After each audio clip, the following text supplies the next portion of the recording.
பிஸ்மில்லாஹிர்ரஹ்மானிர்ரஹீம். புகழ் அனைத்தும் இறைவனுக்கு. 77 சுதந்திர தின விழா நல்வாழ்த்துக்கள். உங்கள் அனைவருக்கும்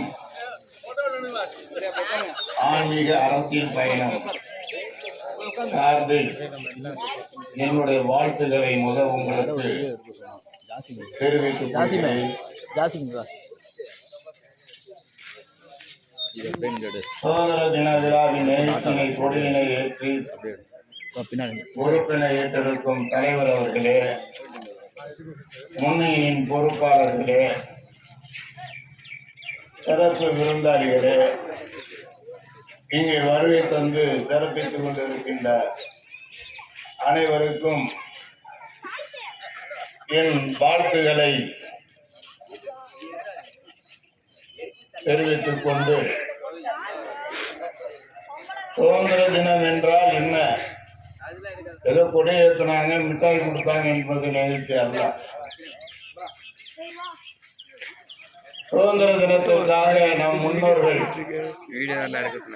பாடுபட்டு அரும்பாடுபட்டு மட்டுமல்ல, அடிபட்டு உதப்பட்டு மிதிப்பட்டு நதிப்பட்டு பல சிரமங்களை பட்டு வாங்கியதுதான்.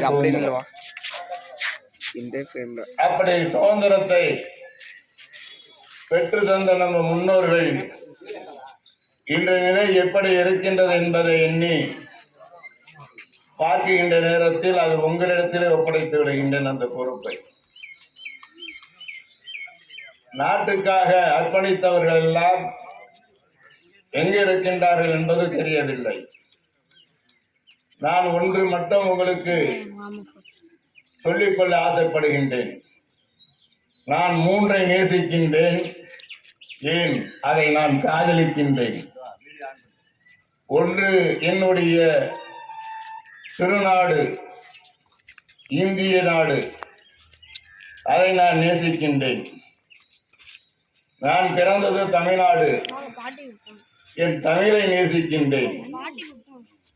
அதிலே இலக்கியம் இருக்கின்றது, நயம் இருக்கின்றது, அன்பு இருக்கின்றது, பாசம் இருக்கின்றது, பண்புகள் இருக்கின்றது, அதில் அதிகாரங்கள் இருக்கின்றன. அதனால் தமிழை நான் நேசிக்கின்றேன். என் தாய் கற்றுக் கொடுத்த மொழி, என்னுடைய ஆசிரியர்கள் உஸ்தாதுகள் கற்றுக் கொடுத்த மொழி தமிழ் மொழி. அதனால் அதை நேசிக்கின்றேன். என்னுடைய மார்க்கம் இஸ்லாம் ஏக தத்துவ கொள்கையை கொண்டது, உருவம் இல்லாதது, உருவமற்றது, இம்மையும் மறுமையும் ஒன்று என்று சொல்வது. அதனால் அதை நேசிக்கின்றேன், காதலிக்கின்றேன். நான் ஒரு இந்தியனாக இருப்பதை தான் பெருமை கொள்கின்றேன். தமிழனாக பிறந்ததை மகிழ்ச்சி அடைகின்றேன். நான் உலகத்தில் வாழ்கின்ற வாழ்க்கை காலங்களில் இந்தியனாக இருந்து, தமிழனாக இருந்து, இஸ்லாமியாக இருந்து என்னுடைய இறப்பு இறக்க வேண்டும் என்பது என்னுடைய ஆசை. அப்படிப்பட்ட உள்ளங்களில் ஒவ்வொரு மனிதர்களும் அது உள்ளத்திலே நீங்கள் உறுதி எடுத்துக் கொள்ள வேண்டும். ஏதோ விழா நடத்துறாங்க, ஏதோ கூட்டம் போடுறாங்க என்பது அல்ல. ஆண்டுக்கு ஒரு முறை ஒரே தேசம் என்று சொல்லுகின்றார்கள், ஒரே சட்டம் என்று சொல்லுகின்றார்கள். முதல் ஒரு சுடுகாடை கொண்டு வாருங்கள். சமத்துவ சுடுகாடு. சமத்துவ சுடுகாடு உண்டா? தமிழகத்தில் எத்தனை இடத்தில் எத்தனை விதமான நிலைப்பாடுகள், எத்தனை இடத்தில் எத்தனை விதமான பிரச்சனைகள், ஜாதி மோதல், மத மோதல், மொழி மோதல், நாட்டிலே வறுமை, அதிலே கொடுமை, இன்று 10 எரிகின்றது மணிப்பூர். இதையெல்லாம் நீங்கள் கணக்கில் எடுத்து பாருங்கள். வாழ்க்கையிலே உயர வேண்டும் என்பது ஆசை அல்ல, உயர்ந்து கொண்டு இருப்பது ஆசை அல்ல.